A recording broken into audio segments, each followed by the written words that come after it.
Buntis ka ba? O may kaibigan kang buntis at nais mo siyang tulungan sa pag-iingat sa kanyang kalusugan at kaligtasan? Baka bawal at makasama sa buntis yung ginagawa mo. Bago natin simulan ng video na ito, huwag kalimutan mag-subscribe sa aming channel para sa mga health and love advice at huwag kalimutan pindutin ang bell button para lagi maging updated sa aming mga bagong videos. Ito na ang mga gawaing bahay na bawal sa buntis. 1. Paggamit ng mga matatapang na kemikal sa mga gawaing bahay. Mainam na iwasan ang mga gawain na may kinalaman dito habang buntis. Ang paggamit ng mga kemikal ay maaaring makaapekto sa kalusugan ng bata. Ito ay maaaring magdulot ng komplikasyon sa pagbubuntis. 2. Pagbubuhat ng mga mabibigat na bagay. Umiwas sa pagbubuhat ng malalaking shopping bag at mag-usog ng mga furnitures. Ito ay upang mapanatili ang kaligtasan ng bata at ng ina. 3. Paglinis ng dumi sa mga alagang hayop. Kung kinakailangan mong linisan ng iyong alagang hayop, magsuot ng gloves at maghugas ng kamay pagkatapos. 4. Paglilinis ng mga kurtina at ceiling fan. Huwag tumayo sa mga lamesa, upuan o kahit sa mga may mababang hakbang.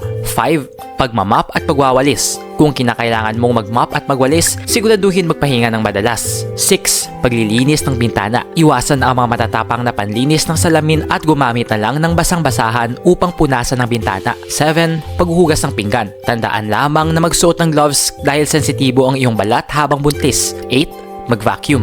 Ang filter ng vacuum ay naglalaman ng alikabok, spores at buhok na maaaring makairita sa iyong mata at baga. Nag-enjoy ka ba sa video ito? Please hit the like button and subscribe sa aming channel para sa iba pang video tulad nito. Salamat sa panonood!